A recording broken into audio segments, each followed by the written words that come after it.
Seperti yang kita tahu, Boboiboy Galaxy Musim 2 ditutup dengan sangat epik oleh autor. Namun, bukan berarti Boboiboy Galaxy Musim 2 tidak meninggalkan misteri yang belum terjawab. Sebenarnya, masih banyak plot hole yang belum dijelaskan di musim kedua Boboiboy ini. Sehingga, kali ini kita akan bahas misteri yang belum terpecahkan di Boboiboy Galaxy Musim 2. Dan, sebenarnya mau dibawa kemana cerita Boboiboy untuk kedepannya.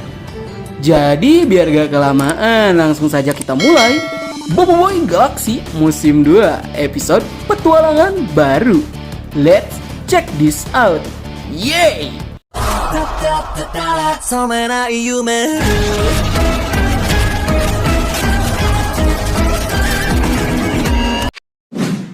Buat kalian yang sudah baca komik Boboiboy Galaxy sampai tamat, pasti kalian tahu setelah pertarungan besar antara Boboiboy dan Kirana, pada akhirnya Boboiboy memutuskan untuk menetap di bumi. Dia ingin menjaga Toaba. Hal ini bisa terjadi karena Boboiboy mendapatkan izin dari para petinggi Tapops untuk kembali tinggal di bumi, sambil tetap melakukan tugasnya sebagai pelindung Power Spera hanya di sekitar bumi saja. Sebenarnya pas Nat baca komiknya, Nat juga cukup terkejut dengan keputusan dari Boboiboy yang akan kembali ke bumi. Itu karena petualangan Boboiboy yang sudah terlanjur semakin luas di galaksi. Bahkan nama Boboiboy sudah banyak dikenal di penjuru galaksi sebagai pelindung Power Spera dan pengguna kuasa elemental. Tapi tiba-tiba sekarang Boboiboy malah memilih untuk kembali ke bumi dan menetap di bumi. Sebenarnya ada beberapa opsi yang bisa kita simpulkan untuk masalah ini. Yang dimana di opsi pertama, Boboiboy itu akan kembali ke konsep awal sebagai superhero penjaga bumi, yang sepertinya selain coklat dan Power Spera akan ada hal besar yang lain yang menjadi daya tarik musuh yang bisa mengancam bumi, sehingga hal itu akan menarik alien-alien jahat untuk datang kembali ke bumi. Dan menurut kalian, hal apakah itu? Silahkan tuliskan di kolom komentar. Selain itu, apakah karena Boboiboy kembali ke bumi, mungkinkah nanti judul dari komik Boboiboy Galaxy berikutnya akan berubah menjadi komik Boboiboy Bumi? Atau masih tetap Boboiboy Galaxy? Hal ini dikarenakan Boboiboy akan kembali tinggal di bumi. Soalnya agak aneh sih jika judul animasinya masih Boboiboy Galaxy, tapi Boboiboy-nya sampai nggak berpetualang ke galaksi lagi. Ya agak gimana gitu kalau gitu. Untuk opsi yang kedua, kemungkinan Boboiboy akan tetap menjalankan tugasnya sebagai pelindung Power Spera. Tapi biasanya sekali menjalankan misi, Boboiboy bisa pergi hingga berbulan-bulan. Tapi sekarang, Boboiboy mungkin akan menjalankan misinya tidak jauh dari bumi, sehingga Boboiboy bisa pulang pergi ke bumi dengan sangat cepat. Itu karena dia itu ingin menjaga Toaba yang semakin lama semakin tua.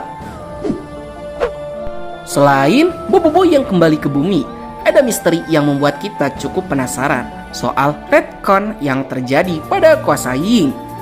Jika kalian membaca komik Boboiboy Galaxy Musim 2 pada webtoon, ada segmen khas yang menjelaskan kuasa Boboiboy dan kawan-kawannya.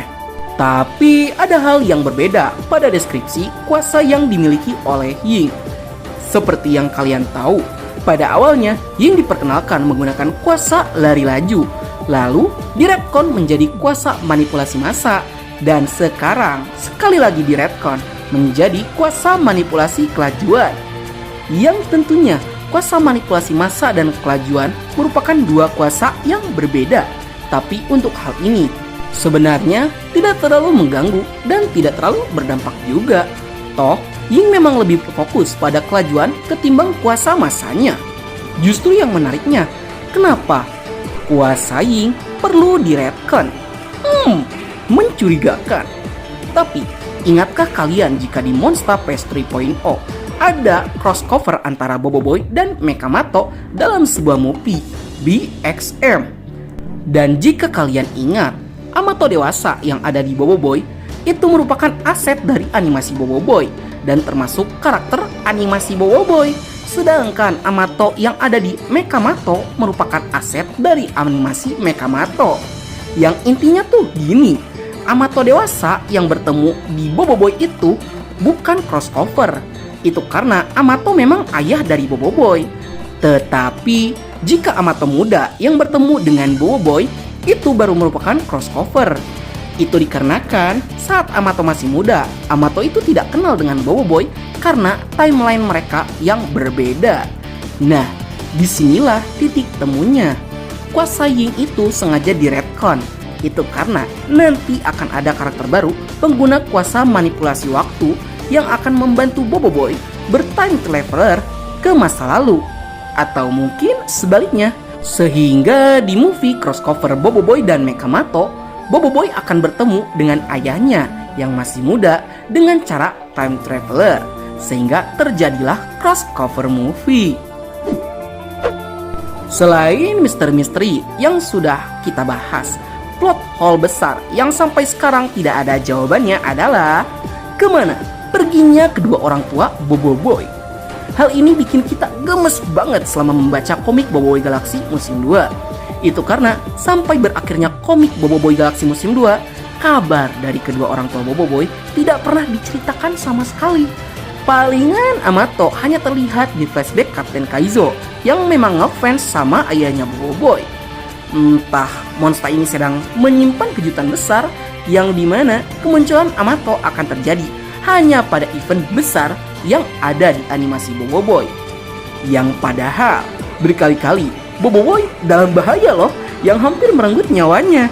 Dan sepertinya Boboiboy itu tidak pernah bertemu lagi dengan Amato dan ibunya semenjak Boboiboy pindah ke Pulau Rintis sampai sekarang.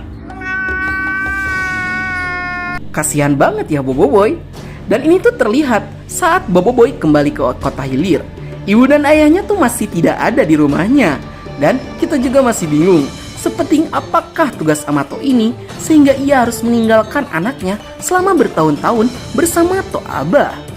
Ya, kita harap monster nanti bisa membuat alasan yang logis dan menarik. Soalnya Amato dan istrinya bisa dibilang sudah keterlaluan jika tidak pulang sampai bertahun-tahun. Atau apakah mungkin Amato sedang mengerjakan sebuah misi tertentu? Itu karena Mas mana saja tidak tahu keberadaan dari Amato ini. Ditambah anehnya, Amato seperti sedang mengumpulkan power sfera bertipe armor yang entah tujuannya itu untuk apa. Baiklah, sekian dulu untuk konten kita kali ini. Bagi kalian yang suka konten seperti ini, jangan lupa untuk like, share, dan subscribe, dan bunyikan tombol lonceng notifikasinya. Akhir kata dari Nat, sayonara, arigatou gozaimasu, matane, bye!